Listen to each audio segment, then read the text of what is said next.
हुई पहलुए आमना से हवैदा, दुआए हलील और नवीद मसीहा। दो शंबा का दिन था। रबीउल अव्वल की 12 तारीख थी कि आमना के यहाँ विलादत हुई। नौमौलूद बच्चा बहुत ही खूबसूरत था। चांद भी उसके सामने फीका था। आमना ने अपने हुसर अब्दुल मुत्तलिब को खबर कराई कि आकर पोते को देख लें। अब्दुल मुत्तलिब भागे हुए आए, नजर पड़ते ही खिल उठे। एक तो लड़का था और वो भी अब्दुल्ला का। वो खुशी से निहाल हो गए। बच्चे को गोद में लिया, सीने से लगाया, माथे को चूमा, फिर लिए हुए काबा पहुंचे, उसका तवाफ किया और बच्चे का नाम मोहम्मद रखा। मोहम्मद के मानी है हर लिहाज से काबिल तारीफ, वो जिसे सब पसंद करें, सब अच्छा कहें। विलादत के 7वें दिन अब्दुल मुत्तलिब ने बच्चे का अकीका किया और कुरैश की दावत की। लोग खाने से फारिग हुए तो किसी ने पूछा, अब्दुल मुत्तलिब क्या वजह है, आपने पोते का नाम मोहम्मद रखा, खानदान के और नामों जैसा नाम नहीं रखा। मैंने चाहा आसमान पर भी इसकी तारीफ हो और जमीन पर भी, खालिक को भी प्यारा हो और हलकत को भी। अब्दुल मुत्तलिब ने निहायत सादा अंदाज में अपने दिल की तमन्ना लोगों के सामने रख दी। कुरैश में ऊंचे घरानों की औरतें अपने बच्चों को दूध खुद नहीं पिलाती थीं।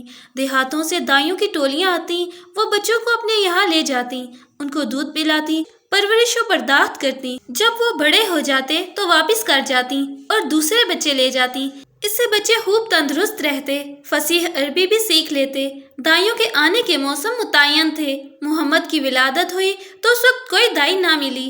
अब्दुल्ला का एक भाई था अबू लहब, उसकी एक बांदी थी सोबिया।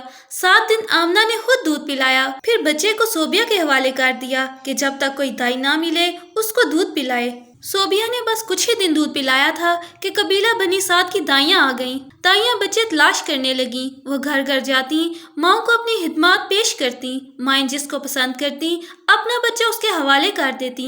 सारी माओ ने दाइयां चुन ली और सारी दाइयों की गोदें भर गईं।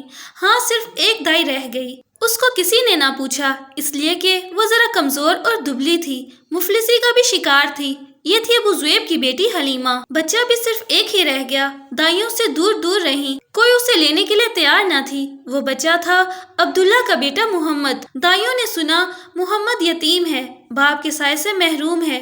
उन्होंने उसकी तरफ तवज्जो ना की, उसकी परवरिश को हकीर जाना, उसको दूध पिलाना बेसूद समझा। बोली, इस यतीम को लेकर क्या करें, इसका दादा हमें क्या दे देगा, माँ से भी क्या मिल जाएगा। अब वापसी का वक्त आ गया। दाइयों ने घर लौटने का इरादा किया। हर एक खुश थी कि उसकी गोद में बच्चा था। हलीमा का शोहर साथ था। हलीमा ने कहा, बाहुदा मुझे तो शर्म आती है, सारी सहेलियों की गोदें भरी हूँ, एक मेरी ही गोद खाली रहे। मैं तो जाती हूँ, उस यतीम को ले लेती हूँ। खाली हाथ लौटने से तो बेहतर है उस यतीम को ही लेते चलें। जाओ ले आओ, क्या हर्ज है, हो सकता है अल्लाह उसी में बरकत दे। शोहर ने तायद की। हलीमा बच्चे को लेने के लिए आमना के पास पहुंची। आमना को मलाल था, उनके लाल को किसी ने ना पूछा। सहेलियों के बच्चे हाथों हाथ लिए, पर उनके जिगर पारे को लेना गवारा ना किया। हलीमा ने बच्चे को लिया तो आमना का बुझा हुआ चेहरा खुशी से दमक उठा।